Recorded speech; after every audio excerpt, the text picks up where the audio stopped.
അമ്മ മടിയിൽ. മാദ്രെ, യേശുവിന്റെ അമ്മ അവിടെ ഉണ്ടായിരുന്നു.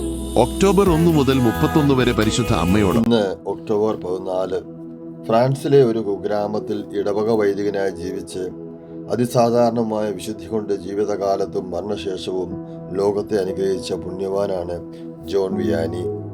1788 ജനിച്ച് വിശുദ്ധ വിയാനി സെമിനാരിയിൽ ചേർന്ന് പഠനം ആരംഭിച്ചു. സഹപാഠികളോടൊപ്പം പഠിച്ച പരീക്ഷകൾ പാസ്സാകുവാൻ വേണ്ട ബുദ്ധിസാമർഥ്യമോ കഴിവോ അദ്ദേഹത്തിനൊന്നുമില്ലായിരുന്നു. സെമിനാരി പരീക്ഷയിൽ ഉത്തരങ്ങൾ എഴുതുവാൻ സാധിച്ചില്ല എന്ന് മാത്രമല്ല, ചോദ്യങ്ങൾ അർത്ഥം മനസ്സിലാക്കാൻ പോലും അദ്ദേഹത്തിന് കഴിഞ്ഞിരുന്നില്ല. അങ്ങനെ വൈദികനാകാനുള്ള തൻ്റെ അഭിലാഷം എന്നേക്കുമായി തകർന്നതിൽ വിയാനിയുടെ മനസ്സ് ഭയങ്കരമായിട്ട് വേദനിച്ചു.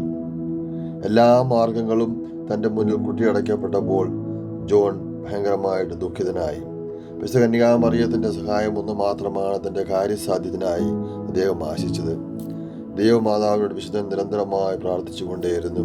പക്ഷേ അദ്ദേഹത്തിൻ്റെ സുഹൃത്തായ ബെയ്ലിയുടെ അപേക്ഷ പ്രകാരം വീണ്ടും ഒരു പരീക്ഷ കൂടി എഴുതുവാൻ അദ്ദേഹം തീരുമാനിച്ചു. ദൈവമാതാവിൻ്റെ സഹായം അപേക്ഷിച്ച് ഒരിക്കൽ കൂടി പരീക്ഷയ്ക്ക് വിയാനി അണഞ്ഞു. ആ പരീക്ഷയിൽ സുത്യർഹമായ വിധം ഉത്തരം നൽകുവാൻ അദ്ദേഹത്തിന് കഴിഞ്ഞു. അവസാന വിധി കൽപ്പിക്കുവാനുള്ള അധികാരി ജനറൽ ഫാദർ കേർബൻ ആയിരുന്നു. അദ്ദേഹം ചോദിച്ചു, ജോൺ വിയാനി, നീ ഭക്തനാണോ? ദൈവമാതാവിനോട് അയാൾക്ക് ഭക്തിയുണ്ടോ? അങ്ങനെയെങ്കിൽ പട്ടം കൊടുക്കുവാൻ എനിക്ക് മടിയില്ല. ഇത് കേട്ടപ്പോൾ ജോൺ വിയാനിയുടെ കണ്ണുകൾ സന്തോഷം കൊണ്ട് നിറഞ്ഞു.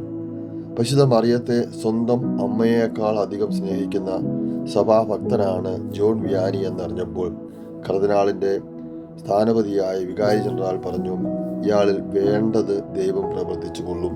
പണ്ഡിതരെക്കാൾ ഭക്തരായ വൈദികരെയാണ് ഇന്നത്തെ സഭയ്ക്ക് കൂടുതൽ ആവശ്യം. മരണം വരെ പരിശുദ്ധ കന്യകാമറിയത്തിൻ്റെ അതീവ ഭക്തനായിരുന്ന ജോൺ വിയാനി അങ്ങനെ 1815 ആഗസ്റ്റ് 15 പുരോഹിത പദവിയിലേക്ക് ഉയർന്നു. നമുക്ക് പ്രാർത്ഥിക്കാം. പരിശുദ്ധ കന്യകാമറിയമേ, അങ്ങ് അവിടുത്തെ ബന്ധുവായ എലിസബത്തിനെ ശുശ്രൂഷിക്കാൻ ഉദ്രസ്ഥനായ മിശിഹായെ സംഭവിച്ചു കൊണ്ടുപോയല്ലോ.